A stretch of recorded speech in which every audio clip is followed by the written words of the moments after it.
we got some fun news to share today. Huh? Huh? Huh? How good is that? It's been delayed till May 26th next year. Woohoo!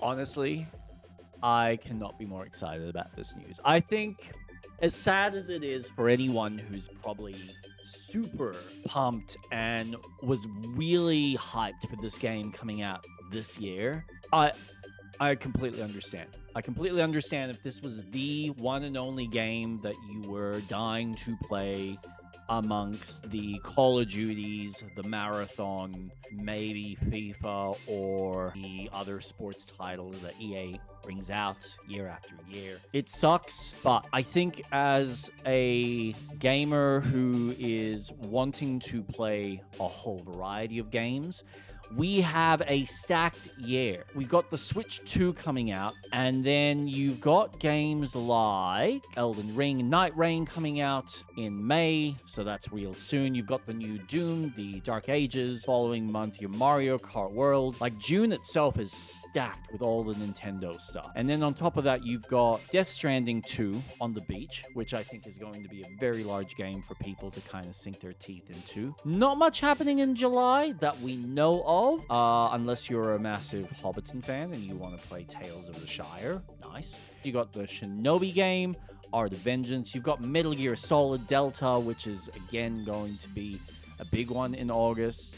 September, you've got Borderlands 4. Marathon's going to be a big one for a lot of multiplayer fans. And then October, you've got Ghosts of Yotei. We've got heaps of stuff that we are excited to play, and that doesn't even include some of the things that we don't even know about. The potential for something to come from the Gears of War team. You know, we've heard rumblings of Microsoft potentially bringing out like a remaster of the original game. There is the Lies of P DLC, Metroid Prime 4, you got Mafia: The Old Country, Little Nightmares 3 theoretically is around the corner. There is a truck ton of games expected. I think for a lot of developers, they now have a year worth of time to plan when they want to release their games around that May window.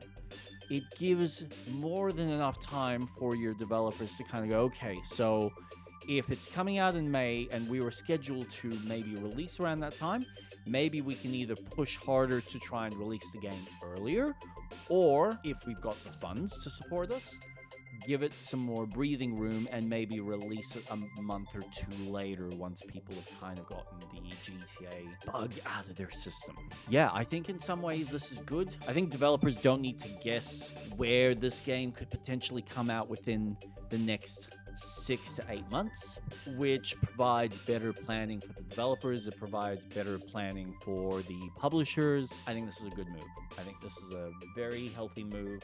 I think Take-Two is looking at this, as annoying as this probably is for their investors, because yes, they were scheduling and kind of pushing for it to come out this year, but I applaud them. I applaud them for such a big publisher who is very reliant on the funds for this game at this point, because it's been in development for so long, to kind of go, you know what? Oh yeah, and I forgot the Outer Worlds too, I think is also scheduled for this year.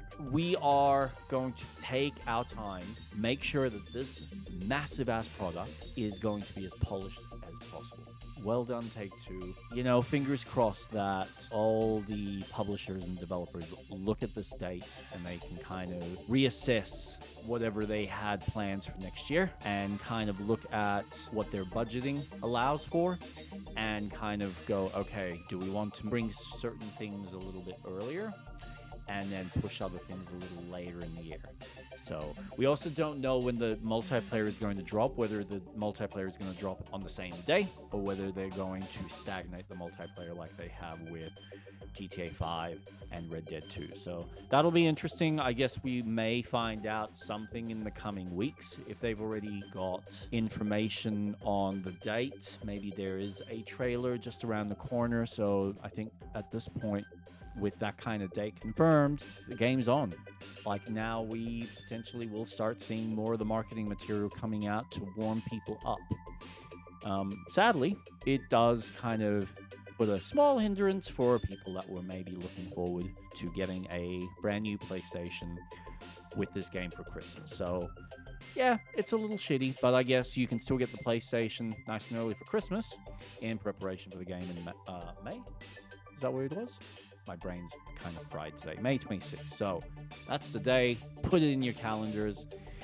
Fingers crossed it doesn't change. We still don't know. It's a big game.